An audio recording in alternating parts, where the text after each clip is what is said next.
Jabatan dicopot Kapolda, buntut gudang BBM ilegal meledak. Begini nasib dua Kapolsek di Sumsel. Terungkap nasib dua mantan Kapolsek di wilayah Polres Musi Banyuasin dan Polres Ogan Ilir usai jabatannya dicopot oleh Kapolda Sumsel, Irjen Pol Albertus Rahmat Wibowo. Kini, Propam Polda Sumsel memeriksa dua Kapolsek yang wilayahnya terjadi ledakan gudang BBM ilegal pada Kamis 3 Agustus hari ini. Sebelum diperiksa, dua Kapolsek itu lebih dulu dicopot dari jabatan, yakni Kapolsek Babatoman, Ibtu Viko Fairul Fajar, dan Kapolsek di Polres OI, yakni Kapolsek Pemulutan AKP Heri Yusman.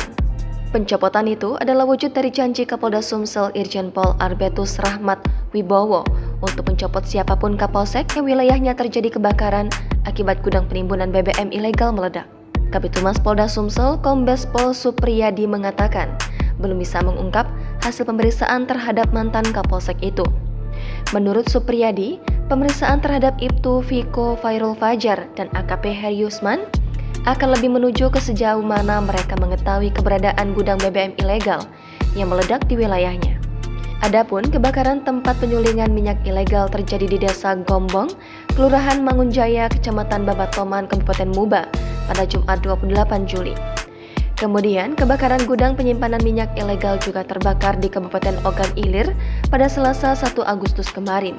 Sebelumnya, Kapolda Sumsel Irjen Pol A. Rahmat Wibowo beberapa hari lalu sudah mengucap komitmen bakal mencopot Kapolsek yang wilayahnya terjadi kebakaran akibat gudang BBM ilegal meledak.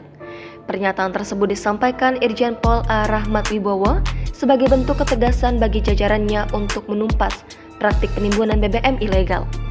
Rahmat meminta komitmen dan tanggung jawab para Kapolsek di wilayah hukum Polda Sumatera Selatan dalam memberantas refinery ilegal.